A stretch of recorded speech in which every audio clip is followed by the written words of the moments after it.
Listo. Comenzamos. Buenas noches, ¿cómo están todos? Bienvenidos, gracias por estar aquí. Vamos a continuar con nuestro estudio en la primera carta de Romanos. Seguimos en el primer capítulo. Algún día se va a acabar este primer capítulo. ¿Saben lo que va a pasar cuando terminemos con el primer capítulo? Sí, va a comenzar el 2. Vamos a continuar con el segundo capítulo. Pero por la noche de hoy no estoy muy seguro que podamos terminar el primer capítulo entero, pero vamos a hacer lo posible, vamos a ver hasta dónde podemos llegar. Estamos leyendo a partir de... Simplemente para poder mantener la idea del pasaje, vamos a irnos al verso 20 del primer capítulo. Yo les mencioné que había conseguido un prólogo en una Biblia, se lo mencioné hace un par de clases atrás, y cuando yo estaba leyendo este prólogo me daba mucha tristeza. ¿Por qué? Porque cuando el prólogo te dice algo contrario a lo que te indica el libro, me hace a mí pensar como si tuvieses a un anunciador ante alguien que va a dar un discurso. El anunciador dice: gracias por estar aquí con nosotros esta noche, tenemos al conferencista fulano de tal, él les va a decir unas cosas maravillosas, pero no le crean. Y se baja del púlpito y deja a la persona para que hable. ¿Cómo ustedes creen que se va a sentir la persona que va a hablar y las personas que están escuchando? Entonces a mí me pasó lo mismo cuando yo leí este prólogo. Vamos a comenzar con una oración y luego le voy a comenzar a leer unos cuantos versos de esto. Y comenzamos el estudio para la noche de hoy. Padre Santo, Señor, gracias una vez más por tu amor y tu misericordia, por todas tus bendiciones. Te pedimos, Señor, que nos perdones de todos nuestros pecados, límpianos de toda maldad, y que este estudio sea para tu gloria y, por supuesto, de bendición para nosotros, para que te conozcamos, Señor, de una manera más profunda y tengamos un nuevo aprecio hacia ti, hacia tu palabra, y un deseo genuino de serte obediente en todo, especialmente donde más difícil se nos hace, Señor. Bendícenos, gracias, en el nombre de Jesús te lo pedimos. Amén. Entonces, en el prólogo de esta Biblia, y les dije, la Biblia dice que hay personas que por maldad han, no secuestrado, pero evitan que la verdad sea dicha. Y le dice, la ira de Dios viene en contra de ellos. Cuando lo hace alguien fuera de la iglesia, bueno, es normal, esa es su naturaleza.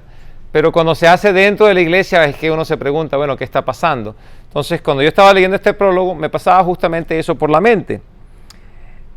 Dice muchas cosas, pero le leo nada más que unos cuantos párrafos. Dice, la tierra no es más que un grano de arena en un universo, un pedacito del sol enfriado. Suena muy inocente lo que está diciendo.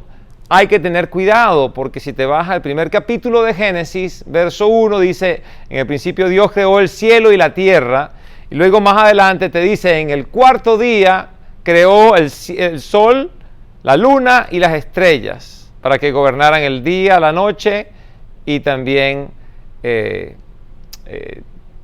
signs and seasons. La palabra me viene en inglés, pero no en español. Temporadas y estaciones, ¿no? Dense cuenta, ahí te está diciendo, la Biblia te dice que la tierra no es un pedacito del sol que se enfrió, porque 4 días antes de hacer el sol, Dios ya había hecho la tierra. Entonces, hay que tener cuidado con lo que uno lee y cómo lo entiende. Más adelante dice esto: durante siglos la mayoría de los hombres pensaron que Dios había creado todo al comienzo, o sea, Génesis capítulo 1. Y después el mundo se había conservado más o menos igual. Había puesto el sol, la tierra, las estrellas, cada uno en su lugar, y seguían dando vueltas siempre igual. Acabamos de ver que esta idea ya no vale. Y dice eso porque habla de otros aspectos, supuestamente de la evolución de las estrellas y cosas por el estilo. No se los quiero leer todos, no porque pienso que lo va a aburrir, sino que no tenemos tiempo para dedicarnos de lleno a la Biblia. Por eso nada más les quería dar para que se dieran cuenta que esta clase de cosas ocurren. Y luego dice, también pensaban que Dios había hecho al comienzo el hombre, el caballo, la oveja, el león, y cada uno había tenido descendientes semejantes a él. Ahora sabemos que no es así. Suficiente. Esto en un prólogo de una Biblia. Cuando la gente me dice a mí, señor John Paul, hay que tener cuidado con lo que uno lee, hay que conocer lo que dice la Biblia y a la luz de esto, leer cualquier cosa y poder ser capaz de rechazar lo que no es verdad, porque conoce la verdad. Amén. Entonces vámonos de lleno ahora sí. Al verso 20 del primer capítulo de Romanos dice lo siguiente: porque desde la creación del mundo las cualidades invisibles de Dios, es decir, su eterno poder y su naturaleza divina, se perciben claramente a través de lo que Él creó, de modo que nadie tiene excusa. A pesar de haber conocido a Dios, no lo glorificaron como a Dios, ni le dieron gracias, sino que se extraviaron en sus inútiles razonamientos y se les oscureció su insensato corazón. Ahí quedamos la semana pasada. Un corazón insensato. Se les oscureció. Insensato implica que no piensa. Y también habla de oscuridad. ¿Cómo hace una persona que está a oscuras? No se puede ver en la oscuridad. Jesucristo había dicho, déjenlos, porque son ciegos guiando a otros ciegos. Y cuando eso ocurre, los dos caen en el agujero. Continuamos con el verso 22, dice, aunque afirmaban ser sabios, se volvieron necios y cambiaron la gloria de Dios inmortal por imágenes que eran réplicas de hombre mortal, de las aves, de los cuadrúpedos y de los reptiles. Ahí nos vamos a detener un momento. Dice, aunque afirmaban ser sabios. ¿Quiénes afirmaban ser sabios? El ser humano afirmaba ser sabio. Cuando todo esto comienza desde la creación, Génesis capítulo 1, Dios hace al hombre a su imagen y semejanza, lo dota con un gran conocimiento, por ende inclusive Dios puede decirle a Adán que le dé nombre a todos los animales. Le puede decir a Adán qué puede hacer, qué puede comer, qué no puede comer.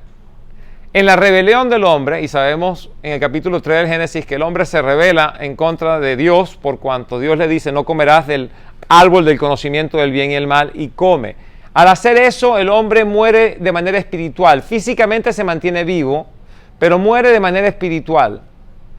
Se aleja de Dios y comienza un camino en descenso, donde el hombre comienza a la altura más grande que pudo haber comenzado, básicamente como decir, en la cima del monte Everest, que hoy por hoy creo que es el punto más alto de la Tierra, y comienza un descenso de manera intelectual y de manera espiritual.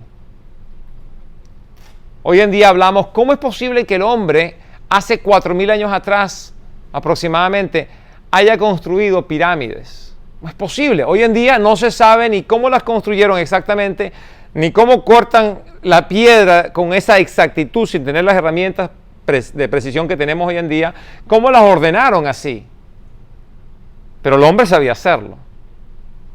¿Será que el hombre, aun cuando tal vez no tenía las herramientas, ni la maquinaria, ni la tecnología que tenemos hoy en día, tenía mayor inteligencia? Yo creo que sí. Una vez más, ¿cuántos de ustedes serían capaces de nombrar todos los animales que ustedes vean? Yo veo un animal y digo, eso me parece que es una vaca. Perro. No tan perro. Gato. Perro. Después de 4 o 5 nombres empiezo a repetirlos. Y este hombre no tenía la capacidad de nombrar a cada uno de ellos. La Biblia dice, con el nombre que él les diese, con ese nombre se quedarían. Qué increíble es esto. Entonces el hombre, a medida que se aleja de Dios, va disminuyendo su inteligencia y también va disminuyendo su relación con Dios. Con el tiempo, el hombre desarrolló una creencia de que existían muchos dioses. Parte del conocimiento de un solo Dios a una creencia de muchos dioses. ¿Será porque Dios así se lo manifestó? No, porque el corazón se le entenebreció. No podían ver ya bien. Quiero que me acompañen, por favor, a Isaías capítulo 44. Cuando el hombre se aleja de Dios, como fue creado por Dios con una intención de adorar a Dios, porque en realidad para eso fuimos creados, para que conociésemos a este Dios que es lleno de amor y le adoráramos y pudiésemos vivir en perfecta comunión con Él. Lo mejor que le puede pasar a un ser humano es estar totalmente enamorado de alguien que totalmente le ama. ¿Cierto o falso? Amar con toda libertad a alguien que te ama de una manera infinita. A mí me parece que eso es lo mejor que te puede pasar. El amor terrenal tiene sus limitaciones. La pareja es imperfecta. Con todo y que mi esposa tiene paciencia, menos mal que la tiene, porque yo soy muy lejos de ser perfecto. Los padres, con todo y bueno que puedan ser, los padres nos han fallado, ¿sí o no? Y uno le falla a sus hijos. Pero hay alguien que nos ama en sobremanera y ese es Dios. Y lo mejor que nos puede pasar a nosotros para que nosotros verdaderamente seamos capaces de vivir el propósito de nuestra creación es que le amemos a Él con todo el corazón, con toda nuestra mente y con todas nuestras fuerzas. Hay una gran limitación. Esa limitación es el pecado. El pecado no nos permite comportarnos de esa manera.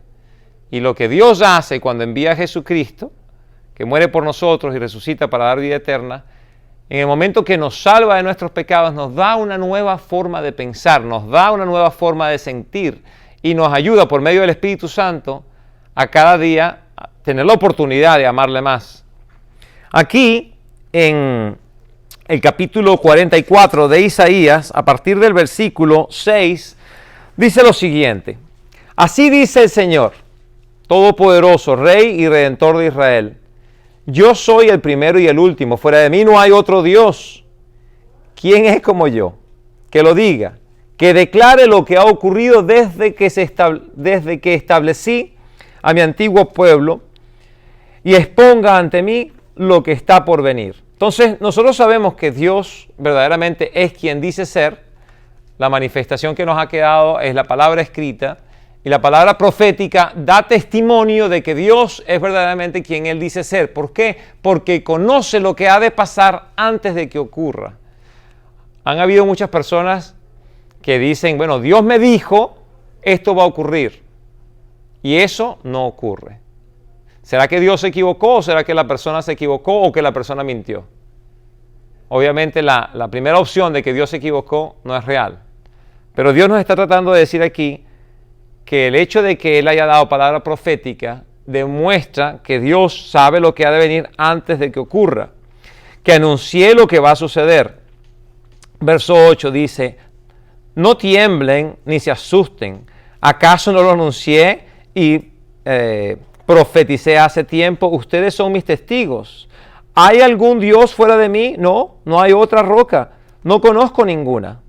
Los que fabrican ídolos no valen nada, inútiles son sus obras más preciadas. Para su propia vergüenza, sus propios testigos no ven ni conocen. ¿Quién modela un Dios y funde un ídolo que no le sirve para nada? ¿Quién hace esta tontería? Dice, todos sus devotos quedarán avergonzados, simples mortales son los artesanos, que todos se reúnan y compadezcan. Aterrados y avergonzados quedarán todos ellos. El herrero toma una herramienta y con ella trabaja sobre las brasas, con un martillo moldea su ídolo, con la fuerza de su brazo lo forja. Siente hambre y pierde las fuerzas, no bebe agua y desfallece. El carpintero mide con un cordel y hace un boceto con un estilete.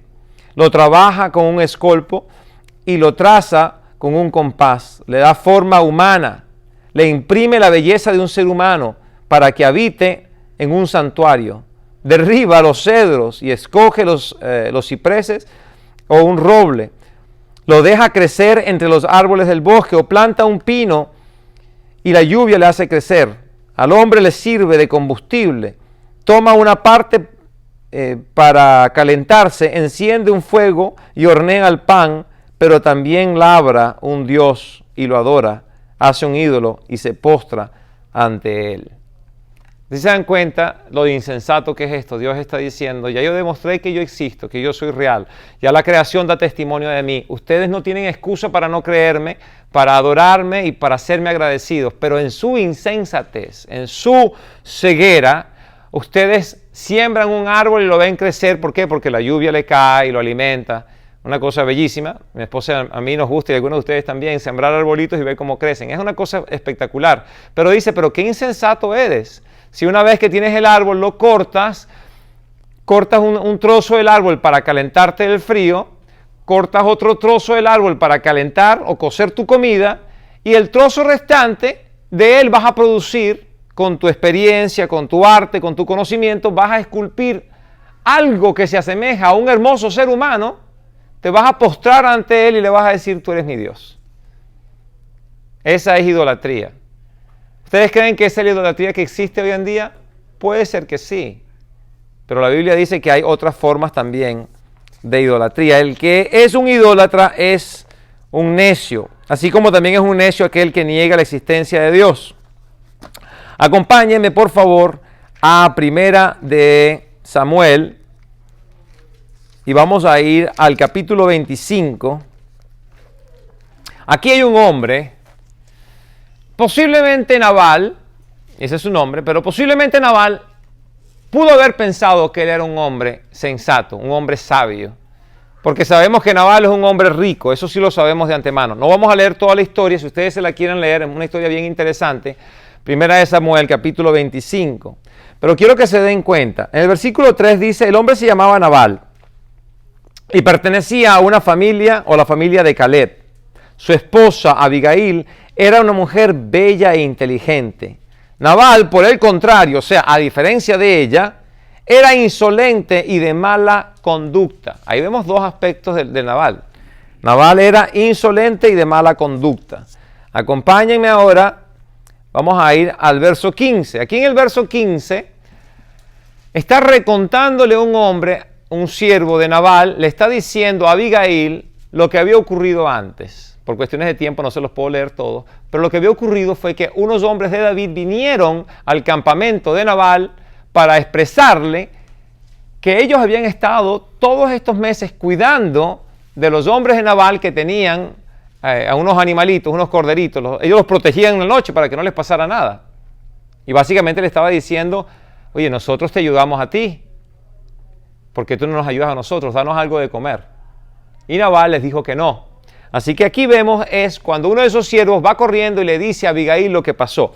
Le dice lo siguiente: esos hombres se portaron muy bien con nosotros. En todo el tiempo que estuvimos con ellos en el campamento, jamás nos molestaron ni nos quitaron nada. Día y noche nos protegieron mientras cuidábamos de los rebaños cerca de ellos. Piense usted bien lo que debe hacer, pues la ruina está por caer sobre nosotros, nuestro amo y sobre toda su familia. Tiene tan mal genio que ni hablar se puede con él. No había forma de hablar con Nabal y hacerle entender porque era un hombre mal genioso. Eso es una característica de un necio. De hecho, la palabra necio en inglés se ve fool, es una de las formas como lo hablan, un tonto. Y de repente hay otras palabras también más fuertes, pero con eso es más que suficiente. Verso 25. Dice, está Abigail hablando con David y ella le dice lo siguiente, dice, no haga usted caso de ese grosero de Nabal, pues le hace honor a su nombre, que significa necio. La misma palabra, el mismo nombre de este hombre era necio. Pobrecito. A mí me da lástima porque los papás, viendo a Nabal cuando nació, dijeron, qué cosa tan necia. No sé qué habrán dicho, pero ¿cómo llamas a alguien necio? Pero ese es el nombre de él, eso es lo que significa. Y luego dice, la necedad lo acompaña por todas partes. Básicamente la necedad va por delante de él. Y vamos al versículo 36, concluimos con esto con respecto a Nabal. Dice, cuando Abigail llegó a su casa, Nabal estaba dando un regio banquete, se encontraba alegre y muy borracho. Ahí vemos ciertos aspectos de este hombre llamado Nabal. Nabal significa necio, este hombre tenía mucho respeto por su nombre y se comportaba a la altura de su nombre. Era un hombre que se alegraba cuando estaba borracho. Tenía muy mal genio. Aparte de eso, también era insolente y de mala conducta. Bueno, si nos regresamos aquí al libro que estábamos leyendo, de Romanos, dice, aunque estas personas afirman ser sabios, se volvieron navales, se volvieron necios. ¿Qué hicieron en esa necedad? Cambiaron, básicamente rechazaron, dejaron a un lado la gloria de Dios inmortal y la sustituyeron por algo. ¿Por qué lo sustituyeron? La sustituyeron por imágenes que eran réplicas de hombres mortales, de aves, de cuadrúpedos y de reptiles. Yo imprimí esto de la internet, me puse a buscar los dioses romanos y los dioses griegos, y es algo bien interesante. En la cultura romana, históricamente, cuando los romanos invadían un pueblo y lo sometían, ellos se apropiaban de las cosas que les gustaba. No todo tenía que ser destruido. Hay ciertas cosas que no tienen que ser destruidas, sino te puedes hacer dueños de ellas. Es como si yo voy y conquisto tu casa, por darte un ejemplo. Voy a tu casa y la conquisto. Esta casa me pertenece ahora a mí. Si tu casa es muy fea, de repente la mando a derrumbar y me construyo un palacete ahí donde está el terreno de tu casa. Pero si tu casa ya de por sí es muy bonita, de repente solamente saco todos los cuadros que tienen fotos tuyas porque no me gustan y pongo fotos mías. Y de repente le cambio las sábanas a la cama y pongo las sábanas mías porque me gusta cómo huelen mis sábanas, no las tuyas. ¿Verdad? Los romanos hicieron algo muy semejante con los griegos. Ellos adoptaron los dioses griegos y les cambiaron el nombre. Decían, wow, estas estatuas son una belleza. Vamos a seguir esta tradición, esta fe que tienen los griegos, y la adoptaron. Así que el dios del tiempo, que para los griegos se conocía como Cronos, los romanos lo llamaron Saturno. El dios de la tierra, que se llama Gea en griego, lo llaman Telus en latín. Zeus, que es el dios del universo, los romanos lo llaman Júpiter. Hera, la diosa del matrimonio, los romanos lo van a llamar Juno. Atenas, la diosa de la sabiduría, la llaman Minerva. Artemisa, la diosa de la casa, la llaman Diana. Apolo, el dios de las artes, la belleza y la luz, lo llaman Febo. Hermes, que es un mensajero de los dioses, lo llaman Mercurio. Ares, que es el dios de la guerra, lo llaman Marte. Hefesto, el dios del fuego, luego va a ser llamado Volcano por los romanos. Afrodita, la diosa de la belleza, es llamada Venus. Hades, el dios de los muertos, es llamado Plutón. Poseidón, el dios del mar, es llamado Neptuno. Hestia, la diosa del fuego sagrado, es llamada Vesta. Dionisio es el dios del vino, los romanos lo llaman Baco. Entonces, me pareció interesante que hoy en día, aunque esos dioses como tal no son adorados, nadie tiene una estatua de Baco y se le tira al piso y le rende pleitesía y busca un niño y lo mata y se lo pone allí para hacer un sacrificio viviente, tal vez eso no se hace hoy en día. Pero esa diosa Atenas, hoy es la diosa de la educación.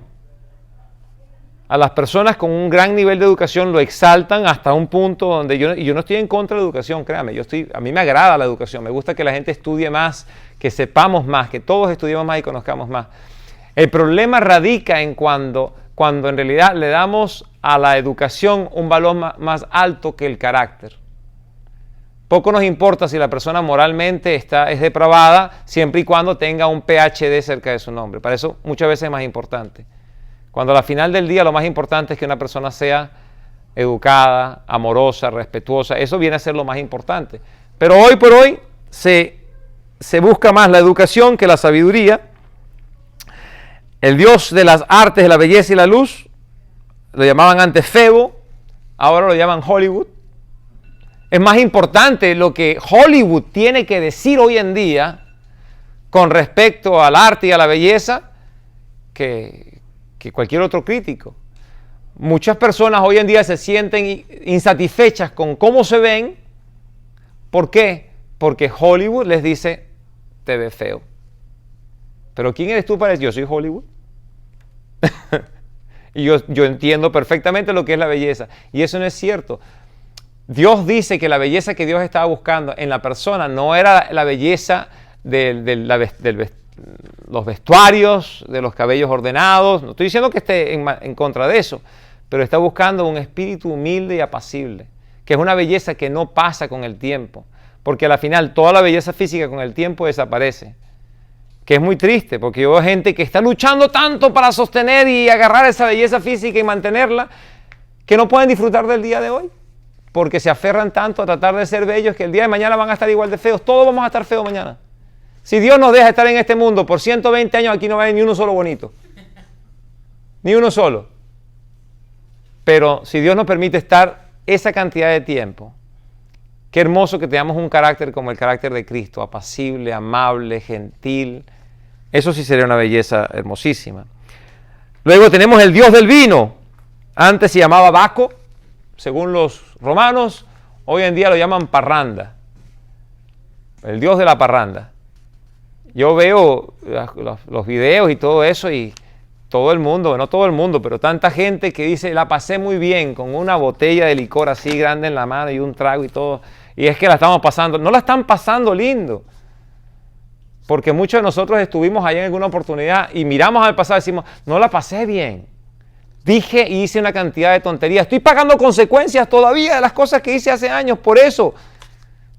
Y al día siguiente me levanté con un dolor de cabeza, me levanté con otra cantidad de inconvenientes que había que limpiar y te pones a pensar, wow. Y eso era algo que se adoraba antes y hoy en día todavía hay gente que lo adora. Y por último había un dios o una diosa que los griegos llamaban Tique y los romanos llamaban la diosa de la fortuna, era el nombre Fortuna, y hoy en día lo llaman astrología. Porque la gente quiere saber qué va a pasar hoy, qué va a pasar mañana y cómo van a hacer sus inversiones. Y tristemente mucha gente, en vez de estudiar economía, se encargan de abrir una revista y ver qué es lo que dice el horóscopo para el día de hoy. ¿Me va a ir bien? No, hoy no te va a ir bien, quédate en tu casa, me quedo en la casa. Jefe, me siento mal, no puedo ir al trabajo. Tengo COVID. ¿Por qué? Mañana me voy a sentir mejor porque mañana te va a decir, vete al trabajo que vas a ganar mucho dinero. Lo que les quiero decir con eso es que la idolatría sigue existiendo, pero se manifiesta de diferentes maneras. Unos cuantos pasajes más porque ya sé que sonó el timbrecito, pero vamos a ver en Colosenses capítulo 3 versículo 5. Colosenses capítulo 3 versículo 5. Y ahí el apóstol Pablo nos dice con respecto a una idolatría que mucha gente no conoce. Dice lo siguiente, capítulo 3 de Colosenses, versículo 5, dice, por tanto, hagan morir todo lo que es propio de la naturaleza terrenal, inmoralidad sexual, impurezas, bajas pasiones, malos deseos y avaricia, la cual es idolatría. Qué interesante, ¿no? La avaricia es idolatría. Porque muchas personas piensan, bueno, yo no hago un ídolo, yo no tengo ninguna estatua, yo no me arrodillo ante nada. Pero aquí la Biblia está diciendo con toda claridad, eres una persona avara, eres una persona que tienes más que suficiente, pero con todo y eso quieres más. Porque vivimos en una sociedad que siempre nos está diciendo, no es suficiente, tienes que tener más. ¿Qué carro manejas? Oh, ese carro no, ese carro es de hace 4 años atrás, ese es un modelo viejo. A ti te hace falta un carro nuevo que te represente. ¿En dónde estás viviendo? ¿En esa casita tan vieja? No, te hace falta una casa de 2 pisos. Y dice, pero es que está muy difícil limpiarla. No importa. Tienes que ganarle a tu vecino. Y para eso tienes que trabajar más. Tienes que pasar menos tiempo en la casa con tu familia. Tienes que pasar menos tiempo sirviendo a Dios. Porque al final lo que quiere es que tú te humilles ante el Dios de la riqueza y dependas de Él. Y te conviertes en una persona avaricienta, quiero más, quiero más, quiero más. Y Dios te está diciendo, ahí ese es tu ídolo. El dinero se convirtió en tu ídolo. Y ahora al dinero es quien adora. Y Jesucristo dijo, no puedes tener a 2 amos porque a uno lo vas a amar y al otro lo vas a despreciar. No puedes servirle a Dios y al dinero. Mira qué interesante, ¿no? Como el Señor nos trata de enseñar, cualquier cosa se puede convertir en un ídolo. Y en 1 Samuel capítulo 15, no vamos a ir para allá, pero ahí dice que la desobediencia también es como la idolatría. También la desobediencia.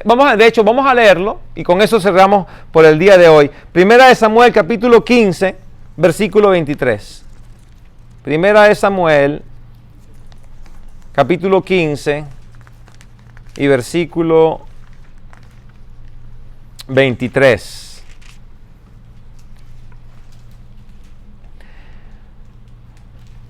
Lo que ha ocurrido es que Dios por medio de Samuel le había dado instrucciones muy concretas a Saúl de qué tenía que hacer. El rey Saúl, el primer rey de Israel, decidió no hacerle caso a Samuel. En realidad decidió no hacerle caso a Dios, porque Samuel estaba dando las instrucciones que Dios le había dicho que hiciera, pero él no le hace caso. Y aquí Samuel le revela lo siguiente, dice: la rebeldía es tan grave como la adivinación, o sea, la brujería, y la arrogancia como el pecado de idolatría. Esos dos pecados llevaban condena de muerte.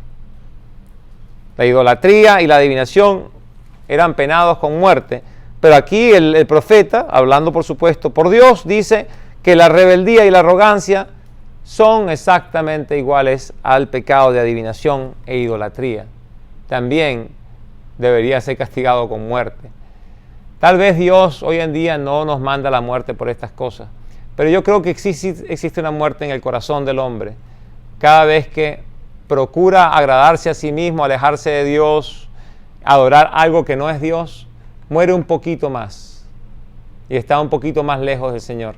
Y luego en el siguiente estudio que vamos a hacer nos vamos a dar cuenta cómo cuando el hombre se aleja de adorar a Dios como Dios le ha llamado a que se le adore, entonces el hombre lo que hace es sucumbir ante pasiones desenfrenadas y una cantidad de pecados que lo conducen a una vida de mucha tristeza y mucho sufrimiento. Pero eso será para la semana que viene. Ahora les digo de antemano, no conseguí a alguien que dé la clase aquí la semana que viene. Por ende, la semana que viene la clase va a ser exclusivamente por la internet. ¿Ok? Entonces yo voy a hacer el estudio, procurar hacerlo en vivo. Si no está hecho en vivo, a lo mejor van a ver que se postee a diferente hora, tal vez un poquito antes, no tarde, pero antes. Pero voy a hacer lo posible para que sea exactamente a las 7, para que se mantenga la rutina. Muy bien. Entonces con eso vamos a cerrar en oración, pedirle a Dios que nos ayude a adorarlo a Él por encima de todas las cosas y que nos enseñe si existe en nuestro corazón algo, en nuestra mente algo que nos haga a nosotros no amarle a Él como deberíamos, que nos ayude, que nos lo enseñe, que nos lo revele, pero principalmente que nos los quite del camino, sea lo que sea, para que de esa manera podamos crecer en obediencia al Señor. Padre Santo, Señor, gracias por tu amor y misericordia, por permitirnos haber leído estas palabras tan bellas que tienes para con nosotros en el libro de Romanos. Señor, lo que viene es un poquito más fuerte, diría yo, pero al final esta es tu palabra y la intención que tú tienes es corregirnos y ayudarnos para que podamos ser bendecidos y podamos disfrutar de la comunión contigo. Para aquellas personas que no te conocen, Señor, que el día de hoy tu Espíritu Santo les recuerde que Cristo vino a este mundo a morir por nuestros pecados, 3 días más tarde resucita para dar vida eterna, y si creemos que eso es una realidad, entonces tenemos que someternos a tu voluntad, aceptando a Cristo como Señor y viviendo de acuerdo a tu beneplácito, portándonos como tú mandas. Ayúdanos, Señor, llénanos de tu Espíritu Santo y hágase en nosotros tu voluntad hoy y siempre. En el nombre de Jesús te lo pedimos. Amén y amén.